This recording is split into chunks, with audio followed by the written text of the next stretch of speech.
Yeah, so one of our philosophies is that as a coach, it's really important to make sure we coach from the inside, which is the mindset side of things, before you coach from the skill base and the actions.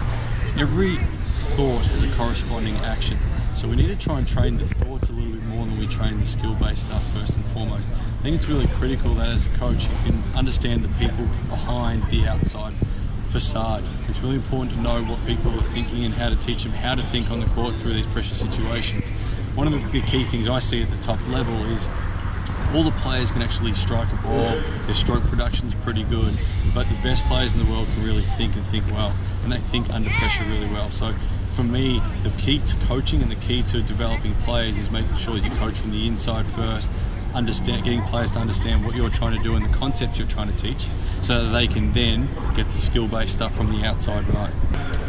How? Well, basically what I do is, first and foremost, I need to understand the player. I need to know what they're thinking. I need to know any prior thoughts that they've had, prior coaching they've had, things that people have put into their own minds. Because a lot of the time I get the thing from players that they say, I practice so well, but I just can't play, or I just can't win matches. And for me, I need to understand why. So from a coaching perspective, you need to ask a lot of questions. Ask what's going on in the player's head, what they're thinking about, why they're thinking that, what preconceived ideas they do have about their game, and make sure you understand what they're doing so you can then help them. I think without asking these questions, it's impossible to know what each player needs, so it's important to be very individual with your questioning. Really important to coach a mind, because the mind creates the action. Every thought has a corresponding action. So for me, it's so important to make sure we train the mindsets, and there's so many different ways to do that, and there's no one way to skin a cat here. So it's really important you research, you understand what you need to do, but it's so important that the mindset stuff is your go-to from a coaching perspective. So we can all feed balls to players, but we need to give them a tactical concept to try and do.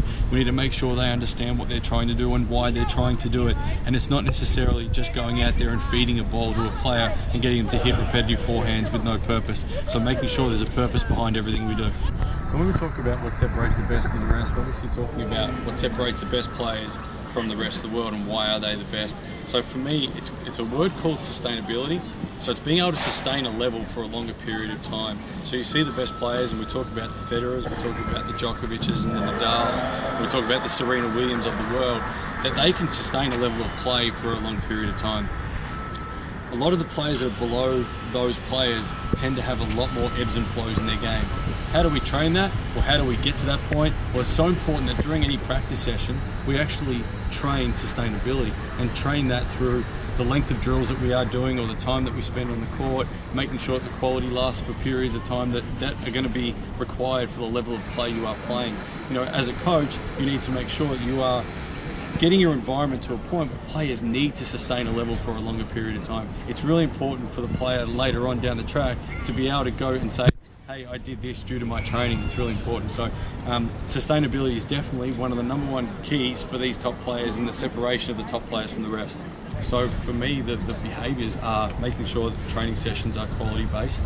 Okay, so in terms of quality, we're talking about making sure the intensity level is at the same level, making sure the work rate is there, making sure the concentration is there. So the behaviours, those sort of things are really important. When you see the top players practice, they always practice with real high intensity that matches the same as what they would have at a match at the Australian Open, for example, like we are now. So it's really important to train the way you want to play.